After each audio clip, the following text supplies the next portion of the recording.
Habang sakay ng eroplano ay nasasabik ng makauwi si Luna. Mas maagang natapos ang kanyang business trip kaysa sa inaasahan, kaya kahit kagigising lang ay tinungo niya na ang airport para makabili ng ticket. Anniversary nila ng kanyang asawa, kaya nasisiguro niyang masusurpresa ito. Hindi ko natatawagan si Miguel. Okay lang kahit hindi siya handa na i-celebrate ang anniversary namin. Mamaya bibili ako ng mga kandila at bulaklak tulad ng napapanood ko sa mga palabas. Bibili na rin ako ng wine at o-order ng pagkain para sa aming romantic dinner. Kinikilig pa rin si Luna tulad ng nararamdaman niya noon. 5 taon na silang kasal pero 10 taon na ang nakakaraan mula nang una silang magkakilala. Habang nakasilip sa labas ng bintana ng eroplano ay binalikan niya ang mga alaala nila ni Miguel. 4th year high school na sila noon. Malapit na ang graduation, kaya abala ang lahat sa paggawa ng mga project para mapapirmahan na ang clearance. May photoshoot at practice din sa entablado. Matalino si Miguel pero napakasuplado, kaya inis na inis tuloy si Luna sa kanya. Palibasa matalino at gwapo, akala mo naman kung sino na. Napairap na sabi ng dalaga. Pero isang araw, nagbago ang lahat nang malaman niya kung ano ang pinagdadaanan nito. Luna, alam mo ba na namatay ang mga magulang ni Miguel? Wika ng isa sa kanyang mga kaibigan.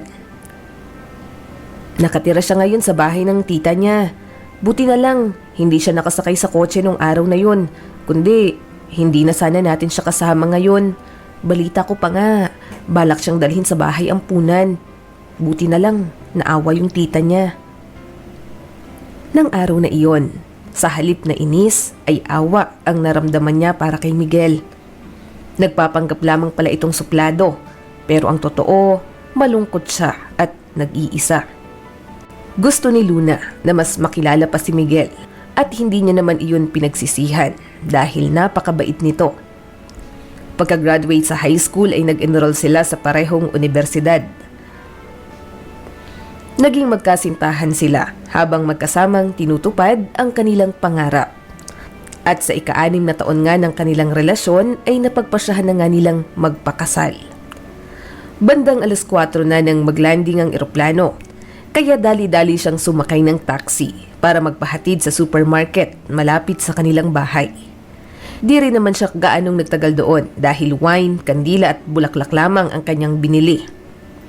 Pagdating sa tapat ng pinto, sa halip na mag-doorbell ay naisip niyang gamitin ang sariling susi. Nagtanggal pa siya ng sapatos at nakatingkayad na pumasok sa loob ng bahay. Tamang-tama, nasa banyo si Miguel at mukhang naliligo. Bubuksan na sana niya ang pinto ng banyo nang bigla itong lumabas. Halos matumba si Miguel nang makita siya. "Anong ginagawa mo rito?" Nauutal pang tanong nito. Pero ilang sandali pa ay pinilit nitong ngumiti bago muling nagsalita. "Luna, nagulat lang ako. Hindi ko inaasahan na darating ka pala ngayon. I miss you." Niyakap niya ang asawa bago ito marahang inilayo sa banyo. Maagang natapos ang meeting. Pumirma agad ang kliyente at successful naman ang partnership. Kaya sabi ni boss, pwede na akong umuwi. Nabanggit ko rin sa kanya na anniversary natin. Akala ko matutuwa ka pero sa reaksyon mo kanina parang galit ka dahil bigla akong dumating. Siyempre, masaya ako. Halika sa kusina, ipagtitimpla kita ng kape. Alam ko, napagod ka sa biyahe kaya maupo ka muna. Hayaan mong pagsilbihan kita. Oo, medyo napagod nga ako. Tsaka gusto ko munang maligo bago magpahinga. Pero, huwag ka munang pumasok sa banyo. Natatarantang sabi ni Miguel. Iyon ang unang beses na nakita niyang nataranta at natakot ito ng ganoon. Bakit? Sira ba ang banyo? Hindi naman, pero ayoko sanang pumasok ka dyan. Bakit nga? Hay naku Miguel, wala akong oras na makipagbiruan sa'yo. Baka masorpresa ka kapag nakita mo. Sambit nito. Hindi na napigilan ni Luna ang sarili. Agad niyang binuksan ang pinto. At doon ay nagulat siya nang makita ang mga talulot ng pulang rosas. Nakakalat ang mga iyon sa sahig ng banyo, maging sa bathtub. May mga kandila rin sa paligid noon na talaga namang napaka-romantic. Napalingon si Luna sa kanyang asawa na punong-puno ng katanungan, pero hindi niya magawang makapagsalita. "Sabi ko naman sa'yo, may sorpresa ako." Nag-aalangang wika ni Miguel. "Pero, hindi mo naman alam na darating ako, di ba?" Nagtatakang tanong ni Luna. "Ganito kasi yun, mahal. Pinapractice ko yung sorpresa ko sa'yo habang wala ka. Nag-effort pa akong bumili ng kandila at ng mga bulaklak.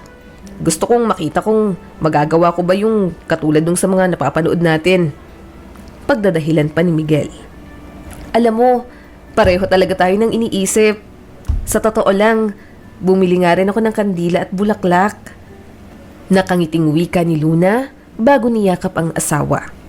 "Alam mo, naisip ko, para naman hindi masayang ang lahat ng to. Lalabas muna ako para bumili ng cake. Magpahinga ka muna dyan." Wika ni Miguel na agad kinuha ang jacket at cellphone bago lumabas ng bahay. Si Luna naman ay naligo na rin para mairelax ang katawan. Paglabas niya ng banyo ay naroon na pala si Miguel. Abala sa kusina dahil inihahanda ang mga biniling pagkain. Magbibihis na sana si Luna nang aksidenteng mahulog ang jacket ni Miguel na noon ay nakapatong sa may paanan ng kama. Ihahanger niya sana iyon nang biglang mahulog ang munting kahon na kulay pula. At hindi nga siya nagkamali. Gold na singsing ang laman noon na may munting diamond. Grabe naman, napak-sweet talaga ng asawa ko. Ito bang regalo niya sa anniversary namin? Siguro, ilang buwan niya rin itong pinag-ipunan. Mukhang sa sikat na brand pa yata ito nang galing. Hindi naman kami mayaman para makabili siya ng ganito agad-agad. Ibig sabihin, matagal niya na itong pinag-isipan. Para hindi masayang ang effort ni Miguel, kunyari na lang, hindi ko to nakita. Nakangiting bulong ni Luna sa sarili habang pinagmamasdan ng singsing. Marahan niya yung isinarado at inilagay sa bulsa ng jacket. Ibinalik niya iyon sa orihinal na pinaglalagyan nito na parang walang nangyari. Abot tenga pa rin ang ngiti ni Luna nang puntahan si Miguel sa kusina. Nakahanda na ang kanilang romantic dinner date. Mukhang kalmado at masaya na rin si Miguel pagkatapos nitong pumunta sa labas para bumili ng cake. Si Luna naman, matyagang naghihintay na ibigay nito sa kanya ang singsing. Pero sa hindi maipaliwanag na dahilan, hindi iyon ibinigay ni Miguel. Panaykwento lang ito at pagpapatawa. Sa kabila noon, hindi na nagtanong si Luna. Naisip niya na baka nakalimutan lang yung ibigay ni Miguel. Baka bukas, pagising niya ay nakasuot na iyon sa daliri niya. Subalit kinabukasan, pagising ni Luna, nagulat siya dahil maagang umalis ang kanyang asawa. Day off ni Amber noong araw na iyon kaya naisip niyang maglinis na lang muna. Naroon pa rin ang jacket ni Miguel. Siguro talagang nawala sa isip niya ang tungkol sa singsing. Dahil dyan, isusukat ko muna kung sakto ba sa akin. Kinikilig pang kinapa ni Luna ang kahon ng singsing sa bulsa ng jacket, subalit wala na ito roon. Asa na yun? Sigurado ako na dito ko yung ibinalik kahapon. Chinek niya ang lahat ng bulsa pero wala talaga. Sigurado ako na dito ko lang nilagay ang singsing. Saan naman kaya napunta yun? Tanong niya sa sarili. Muli niyang inalala ang mga nangyari sa nakaraang gabi. Kakaiba ang ikinikilos ni Miguel. Bukod sa gulat ay may halong takot ang reaksyon nito nang dumating siya kahapon ng biglaan. Pumunta ito sa labas at ang pagtanggi nito na mag-day off sa trabaho noong araw na yon ay nakapagtataka din. Dati naman, gustong-gusto nitong mag-day off kapag naka-day off siya para nakakakain sila sa labas ng magkasama. Nagtataka si Luna at gusto niyang makausap ang asawa ng masinsinan pag-uwi nito upang maliwanagan ang kanyang isip. Ayaw niyang mag-isip ng hindi maganda pero mayroong bumabagabag sa kanya.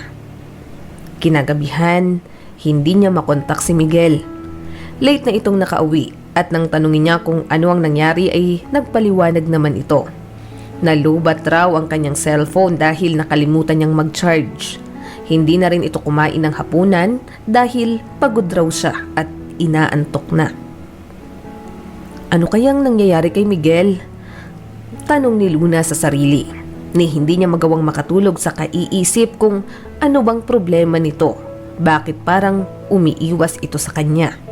Nang sumunod na araw, nagkaroon na ng kasagutan ang lahat. Wow! Saan galing yung singsing mo? Narinig ni Luna na tanong ng isa sa kanyang mga kaopisina habang nagkakwentuhan ang mga ito sa kabilang mesa. Oo nga, ang ganda naman yan. Tsaka grabe may diamond pa. Siguradong mahal yan. Ah, ito ba? Regalo ng boyfriend ko. 3 months na kaming nagdi-date. Kilala niyo naman ako. Mahilig sa mga mamahalin pero okay lang to kasi medyo bata pa yung boyfriend ko. Alam niyo na, nagsisimula pa lang kaya wala pa masyadong budget. Nakangiting sagot naman ni Stephanie. Hindi na nakatiis si Luna. Naiintriga siya sa usapan ng mga ito kaya pa simple siyang sumilip sa singsing na suot ni Stephanie. At hindi siya makapaniwala nang makita ang parehong singsing na nakita niya sa jacket ni Miguel. 2 araw na ang nakakaraan. Wow! Ang ganda naman ng singsing mo! Nakangiting wika ni Luna paglapit sa kaopisina. Ang swerte mo naman, Stephanie. Hindi mo naman nabanggit sa akin na may bago ka na palang idinedate. Eh kasi naman, baka mausog pa. Ah, ganun ba? Nagtataka lang kasi ako. Dati naman, ako ang una mong sinasabihan sa tuwing may naniligaw sa'yo. O kaya bago mo sagutin. Well, seryoso na ba ang relasyon mo at balak nyo na bang magpakasal? Sa halip na sagutin ang tanong ni Luna, proud na proud namang ipinagmalaki ni Stephanie na ang bago niya raw boyfriend ay mapagmahal, malambing at maalalahanin pa. Nang mga sandaling iyon, hindi lubos maisip ni Luna na magagawa siyang pagtaksilan ng pinakamamahal niyang asawa at ng babaeng itinuturing niya na parang kapatid. 17 taong gulang pa lamang si Stephanie noong subukan nitong uminom ng alak sa club kasama ang mga kaibigan.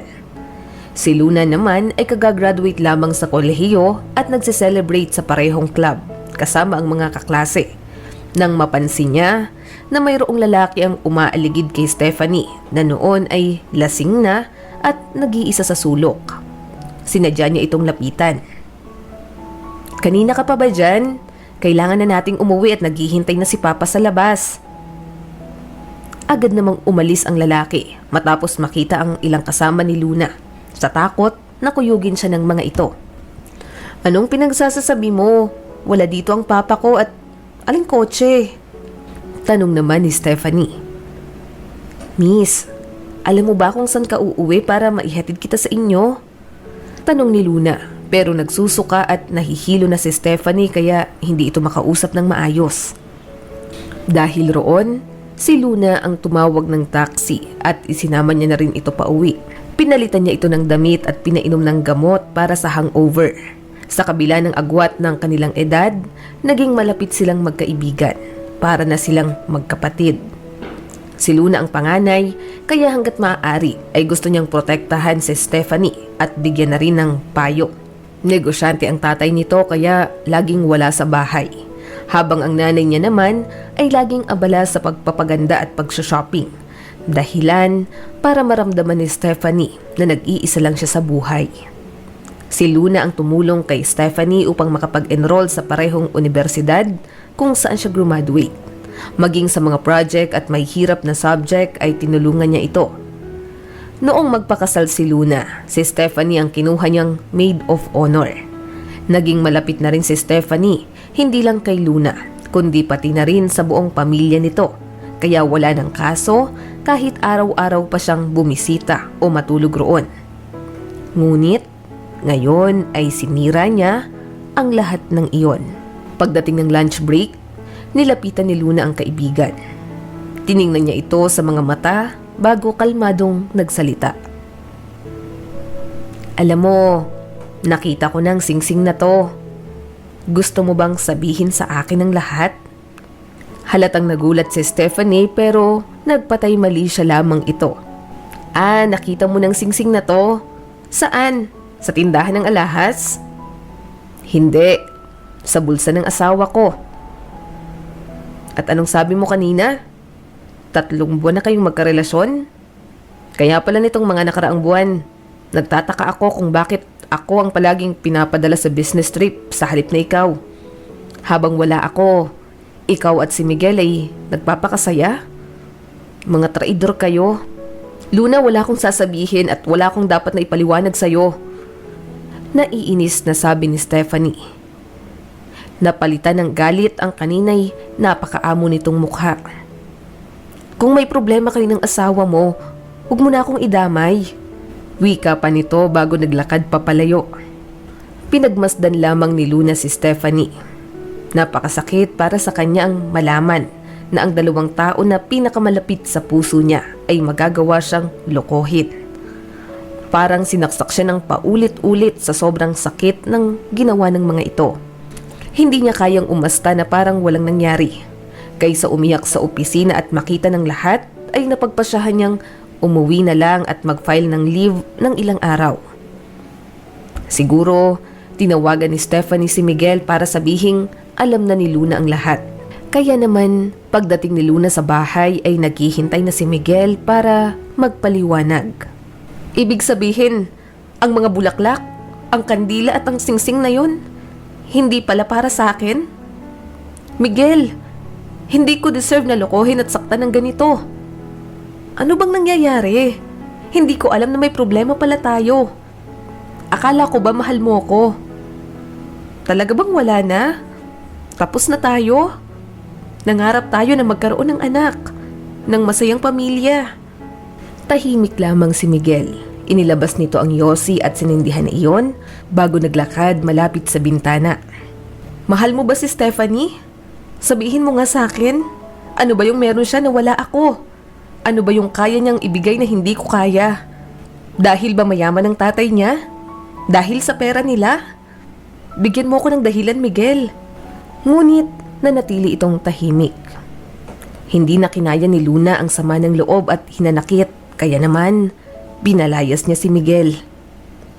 Alam mo, i-empake mo ng mga gamit mo tapos umalis ka na rito. Kung hindi ka pa aalis, baka kung ano pang magawa ko sa sarili ko. Galit na galit ako sa iyo, Miguel. Hayop ka, manluloko. Sinira mo ang buhay ko, ang mga pangarap ko.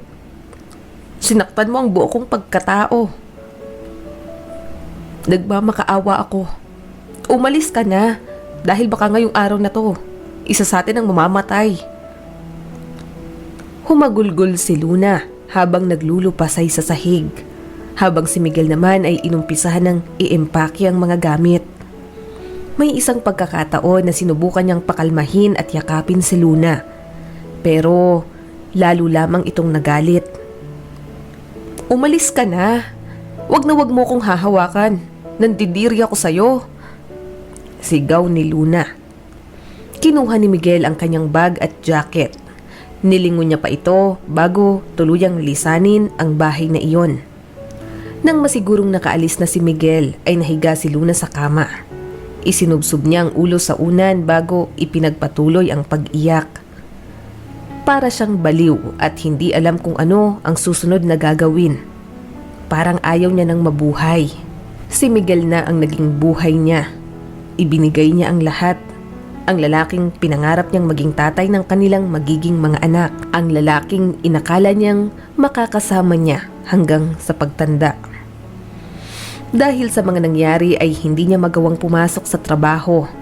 Natatakot siya sa kung ano ang pwede niyang gawin kapag nakita o nakasalubong niya si Stephanie. Naisip niyang magbakasyon muna ng 1 linggo. Ang hindi niya alam, nag-resign na pala si Stephanie sa kumpanya noong araw na kumprontahin niya ito tungkol sa pagiging kabit. Ay nako, mayaman naman si Stephanie. Wala siyang problema sa pera. Uwi ka ng isa nilang kaopisina. Oo nga, nabalitaan ko. Binilhan niya ng kotse yung boyfriend niya pero wag na nating banggitin yung kay Luna. Uwi ka naman ng isa. Bagamat pilit na itinatago ng lahat kay Luna ang katotohanan, ay alam niya pa rin ang nangyayari.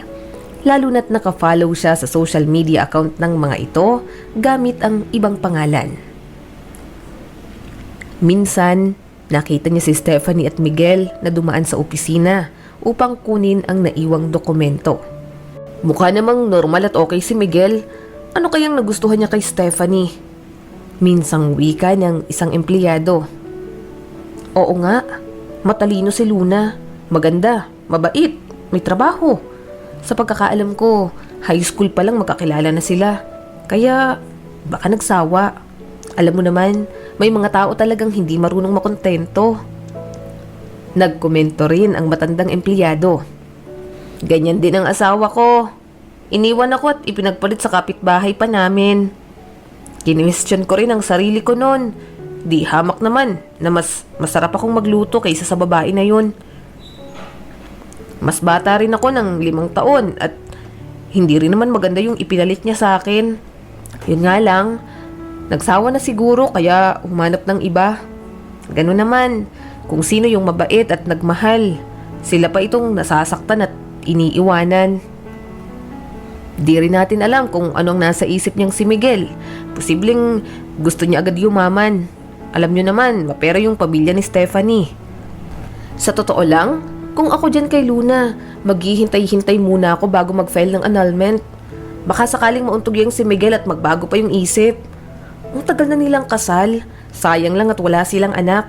Siguro mas titibay ang kanilang relasyon kung may anak sila. Wika naman ang isa. Pero sumingit ang isang empleyado na hiwalay din sa asawa. Sus, kalokohan. Anong sinasabi mo na kapag may anak tumitibay ang relasyon? Di sana hindi nangaliwa ang asawa ko. Isipin nyo ha, 3 ang anak namin pero ibang bata ang pinananagutan at sinusustentuhan niya ngayon. Ni hindi niya naisip yung mga anak namin. Maswerte ka mo si Luna dahil wala siyang anak sa Miguel na yun. Kahit iba-iba ang opinyon ng mga kaopisina ni Luna, nakikisimpatya at nalulungkot sila sa nangyari. Kaya hanggat maaari, pinag-uusapan lamang nila ang tungkol kay Stephanie at Miguel kapag wala ito. Mahirap tanggapin ang pagtataksil ng kanyang asawa. Kaya naman, hindi gaanong nakakatulog si Luna. Gabi-gabi siyang umiiyak pero sinisikap niya pa rin pumasok sa trabaho. Luna, alam mo hindi ka makaka-move on kung lagi kang ganyan. Nag-aalalang wika ni Mary Ann, isa sa mga matagal ng katrabaho ni Luna. Hindi ko na kayang makita kang ganyan. Parang mahihimatay ka dahil sa puyat tapos hindi kita nakikitang kumakain sa tanghali. Ni wala kang merienda. Huwag mo sanang mamasamain ha. Pero pinagdaanan ko kung ano yung pinagdadaanan mo ngayon. Dapat maging busy ka para kahit papano makalimutan mo ang sakit. Halos mabaliw rin ako noon kung ano-anong masasamang bagay ang pumapasok sa isip ko. Hanggang humingi ako ng tulong sa doktor. Narekomenda niya akong mag-volunteer sa mga charity works kung saan ko nakilala yung mga taong tumulong sa akin para makapagbagong buhay.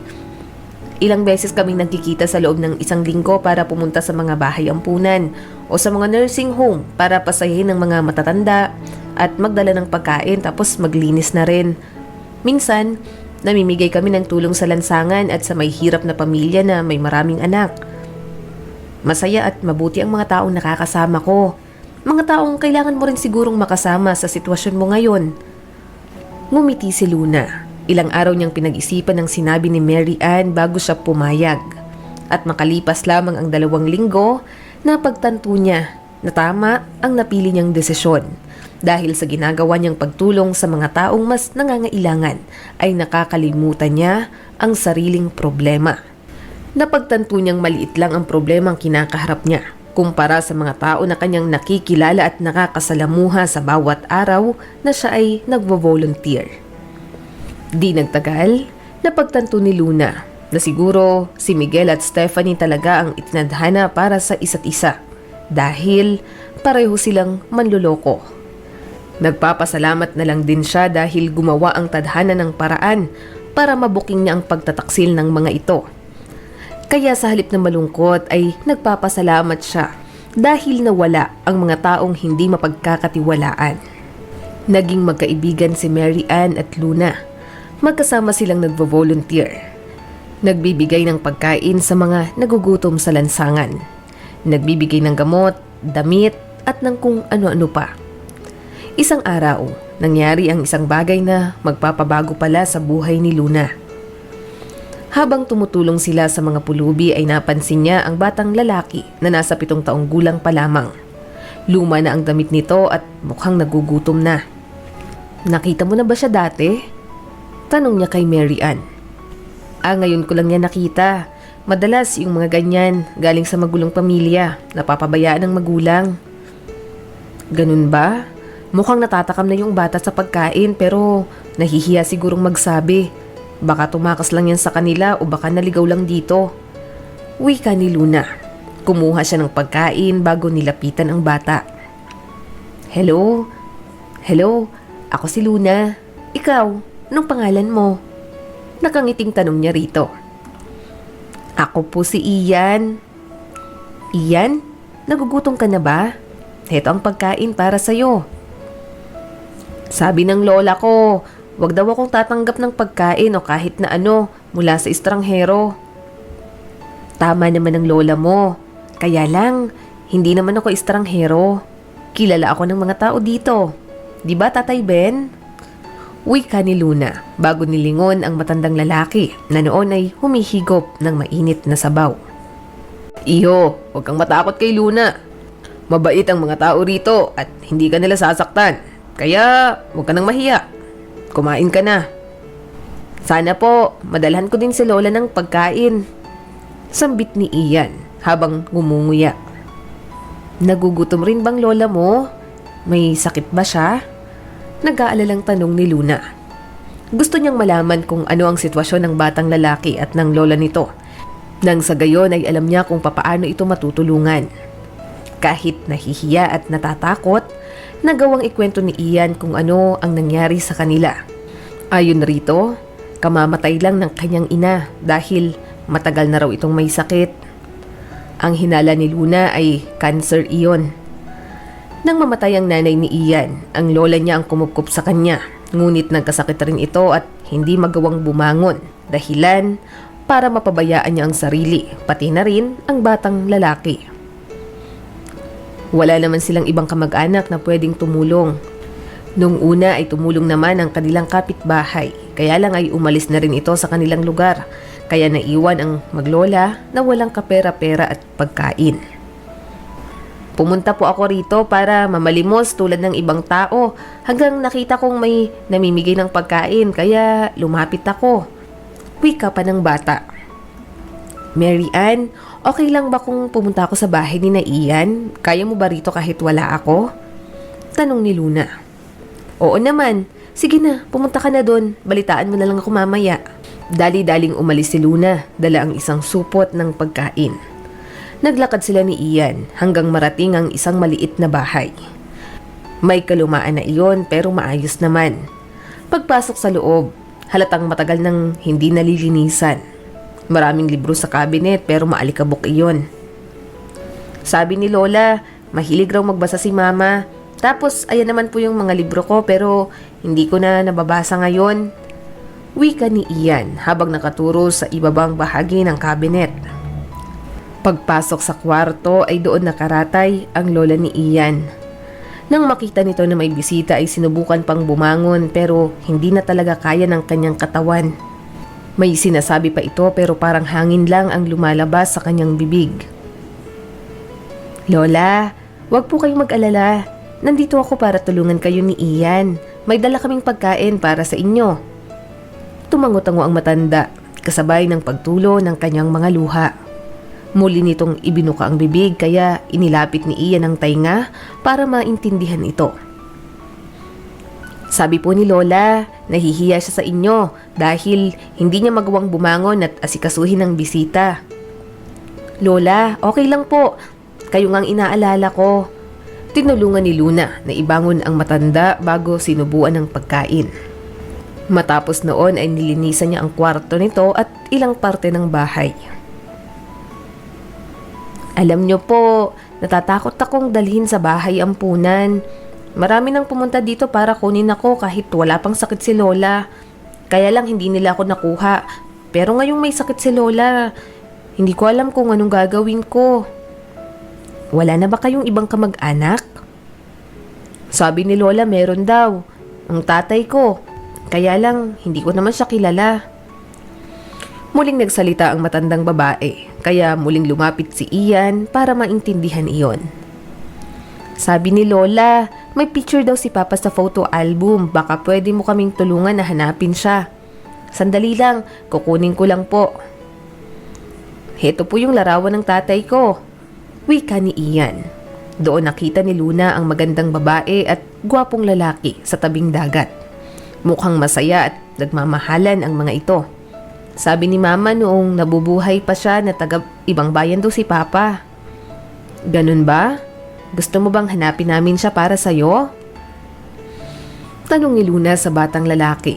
Alam niyang iyon ang pinakamagandang gawin para hindi ito dalhin sa bahay ampunan.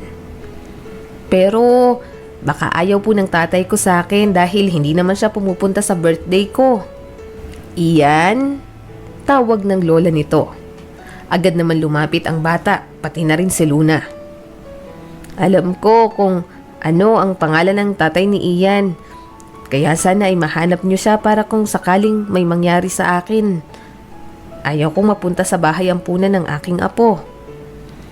Isinulat ni Luna ang pangalang Jason Trinidad sa munting papel. Pansamantala niya ring hiniram ang larawan nito. Huwag po kayong mag-alala. Magpapatulong ako sa aking mga kakilala para mabilis namin siyang mahanap. Makaraan ng halos 1 linggo, nahanap nila ang profile ni Jason sa social media. Nakatira nga ito sa kabilang bayan. Mayroong asawa pero wala pang anak.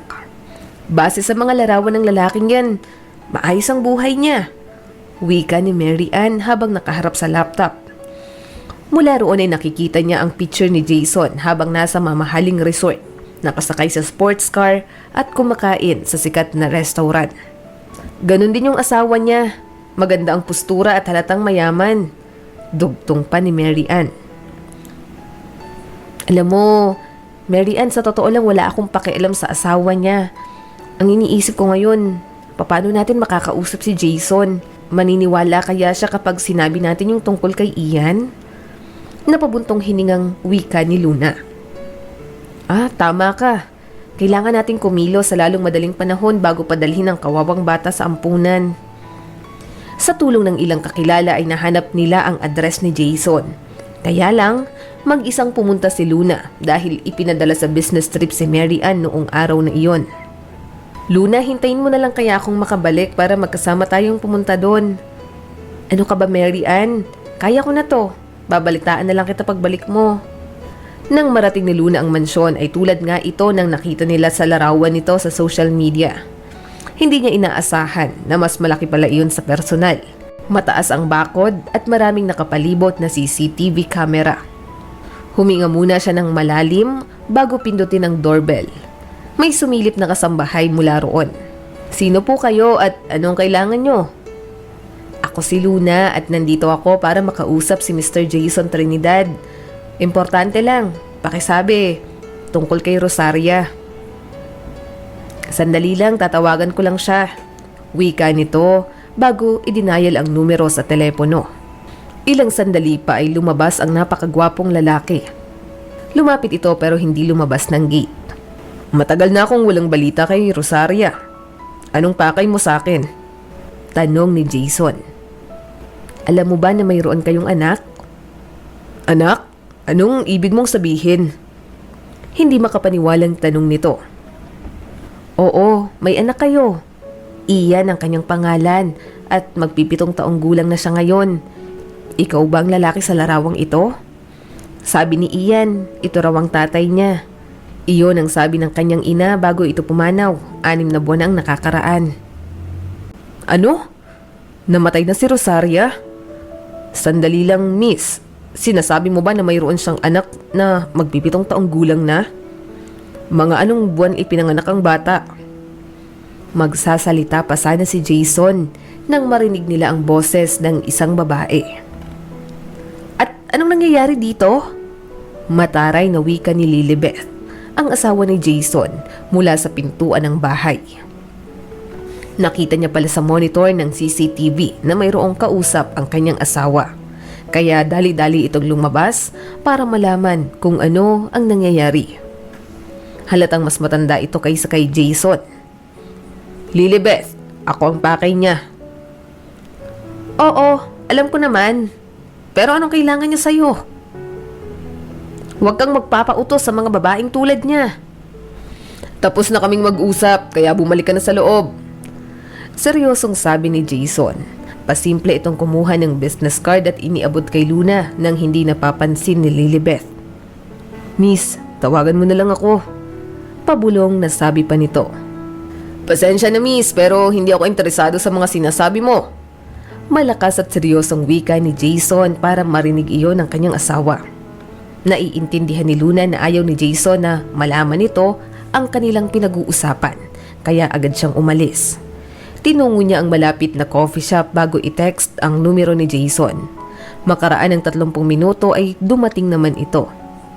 "Miss, pasensya ka na sa nangyari kanina. Pwede mo bang ipaliwanag sa akin ang lahat?" Pakiusap nito. "Ang totoo niyan, isa lang akong volunteer. Nakita ko lang si Ian na nanghihingi ng pagkain kaya napagpasyahan ko siyang tulungan. Lalo na nang malaman kong may sakit ang kanyang lola. Base sa kwento nila, namatay si Rosaria dahil sa cancer kaya naiwan si Ian sa pangangalaga ng lola niya na may sakit. Kung magtatagal pa ay baka dalhin sa bahay ampunan ng kawawang bata. Nung nalaman ko ang tungkol sa'yo, nangako ako na tutulong para mahanap ka. Napakahirap ng buhay nila, walang pera at walang makain. Sa ngayon, tinutulungan namin sila sa pamamagitan ng pagbibigay ng gamot at pagkain. Pero wala kaming magagawa kung sakaling kukunin siya ng DSWD. Ang totoo niyan, hindi ko alam na mayroon akong anak. Matagal na kaming hindi nagkikita o nag-uusap ni Rosaria. Halos 6 na buwan na rin kaming nag-date pero dahil magkalayo ang tirahan at trabaho namin ay napagpasyahan naming maghiwalay. Mahal ko si Rosaria kaya lamang tutol ang aking mga magulang." "Bakit? Anong mali kay Rosaria para hindi nila magustuhan?" "Nung magkakilala kami, hindi ko sinabi sa kanya ang tungkol sa tunay kong pagkatao. Hindi niya alam na nagmula ako sa mayamang pamilya. Ang alam niya, isa lamang akong normal na empleyado sa resort kung saan kami nagkakilala. Ang parehong resort na pagmamay-ari ko ngayon. Kinailangan ko rin pumunta sa ibang bansa noong mga panahong yon dahil nagpapagamot ang aking ama. Halos 2 taon na rin bago ako nakabalik. Wala na kaming komunikasyon ni Rosaria. Sinubukan ko siyang sulatan pero hindi naman siya sumasagot hanggang pinakasalan ko si Lilibeth." "Kung ganun pala ang nangyari, okay lang ba sa'yo kung bisitahin mo pa rin si Ian? Kung gusto mo, magpa-DNA kayo para masiguro kung talaga bang anak mo siya." "Sige, susubukan ko. Pwede ko bang malaman kung saan sila nakatira?" "Pero, paano ang asawa mo? Hindi ba siya magagalit?" "Siguradong magagalit si Lilibeth. Napakasilosa nun, kaya madalas kaming mag-away. Sa totoo lang, pagod na ako sa relasyon namin. Kaya ako lang naman siya pinakasalan ay dahil sa kahilingan ng aking ama bago siya pumanaw. Gusto niyang si Lilibeth ang pakasalan ko dahil mayaman ang kanyang pamilya. Sila ang tumulong sa amin para maisalba ang negosyo ng tatay ko habang nasa ibang bansa kami. Makasarili si Lilibeth at sa tingin niya, pag-aari niya ang buo kong pagkatao. Ayaw niya ring magkaanak kahit ilang beses ko na siyang kinumbinse. Gusto kong makilala si Ian at gagawa ako ng paraan para mapuntahan siya kaagad." Tinupad naman ni Jason ang kanyang pangako. Kinabukasan, tinawagan niya si Luna. "Hello?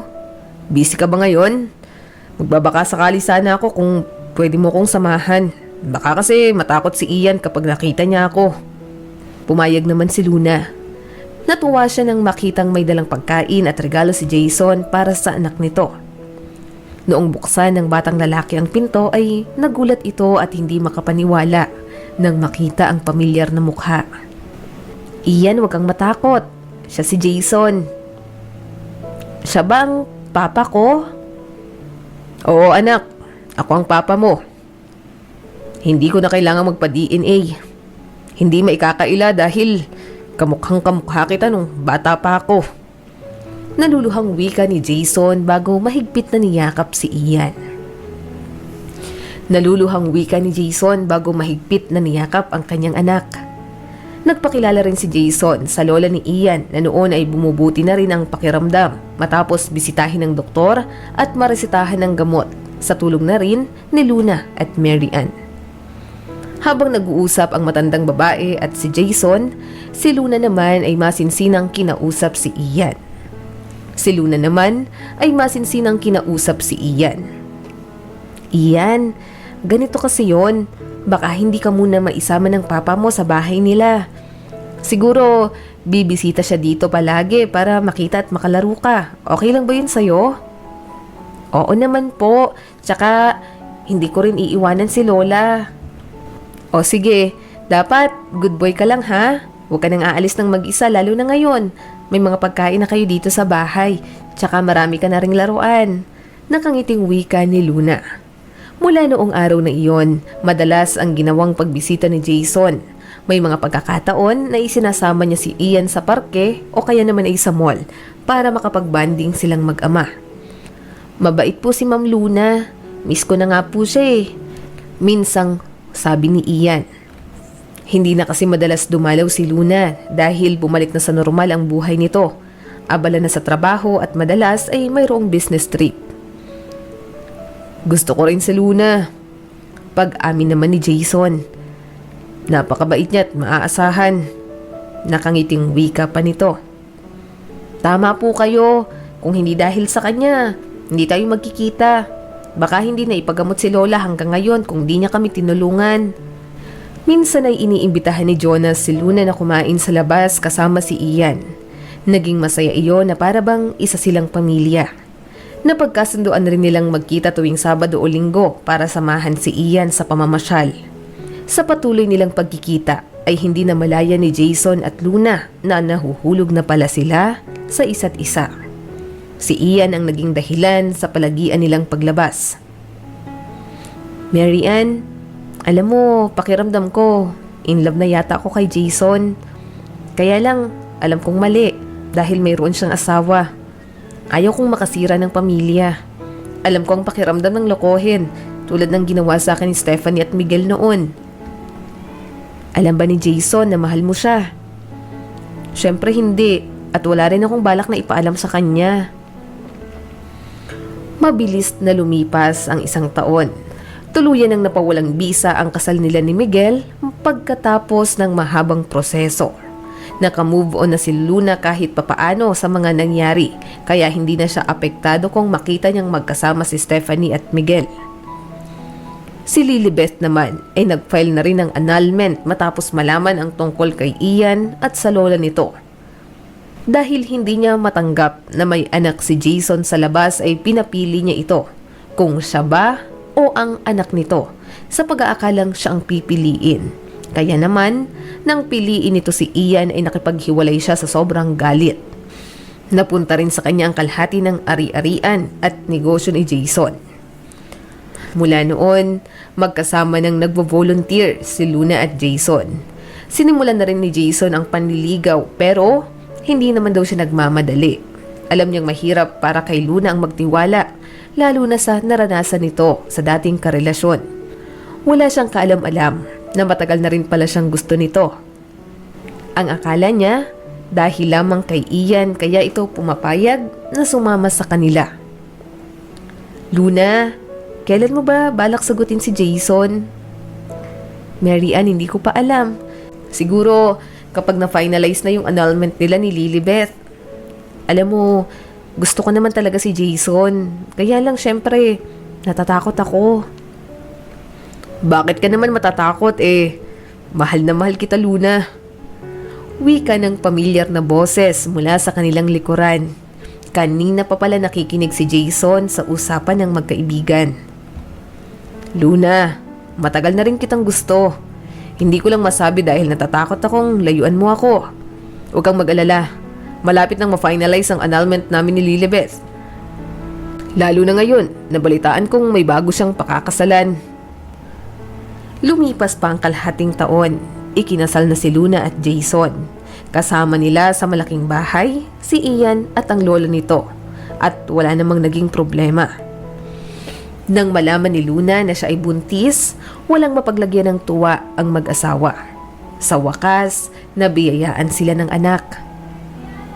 Jason, magpapacheck up ako mamaya. Okay lang ba kung magpahatid na lang ako sa driver? Oo naman, walang problema. Sayang, gusto sana kitang samahan kaya lang mayroon akong meeting ngayon eh.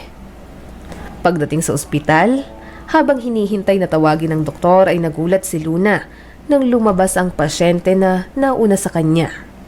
Si Stephanie iyon at halatang problemado. Gusto niya sana itong kumustahin pero mukhang nagmamadali itong umalis. Pagpasok niya sa loob, nagkakwentuhan ng doktor at nurse. Kawawa naman yun. Gustong-gusto nang mabuntis dahil kung hindi sila magkakaanak, iiwanan siya ng asawa. Sinabihan ko na yan noon. Sabi ko, huwag ipalaglag ang sanggol pero hindi siya nakinig dahil hindi pa raw siya ready. Tahimik lamang na nakikinig si Luna. Wala namang nabanggit na pangalan ang mga ito kaya hindi niya makumpirma kung si Stephanie nga ang kanilang pinag-uusapan. Dahil nag-resign na si Luna sa kumpanya kaya wala siyang balita sa mga nangyayari. Minsan, naikwento sa kanya ni Mary Ann na naghiwalay na raw si Stephanie at Miguel dahil hindi magkaanak. Kaya pala nang minsang i-post niya ang larawan na malaki ang kaniyang tiyan kasama si Jason ay nag-message si Miguel. Congratulations! Nabalitaan ko, milyonarya ka na at masaya pang pamilya mo. Nanghihinayang ako at sinisisi ang sarili dahil sinayang ko ang lahat ng meron tayo noon. Hindi na pinansin ni Luna ang mensaheng iyon. Napagpasyahan niya ring i-block na lang si Stephanie at Miguel, hindi lang sa social media, kundi pati na rin sa buhay niya. Kahit papaano, nagpapasalamat siya sa mga nangyari. Masakit man, pero sa huli, doon niya naintindihan na may mas magandang plano pala ang Diyos para sa kanya. Maraming salamat sa patuloy na panonood sa aking munting channel. Kung nagustuhan mo ang videong ito ay huwag mo kalimutang mag-like and subscribe at pakipindot mo na rin ang notification bell para updated ka sa mga susunod nating video.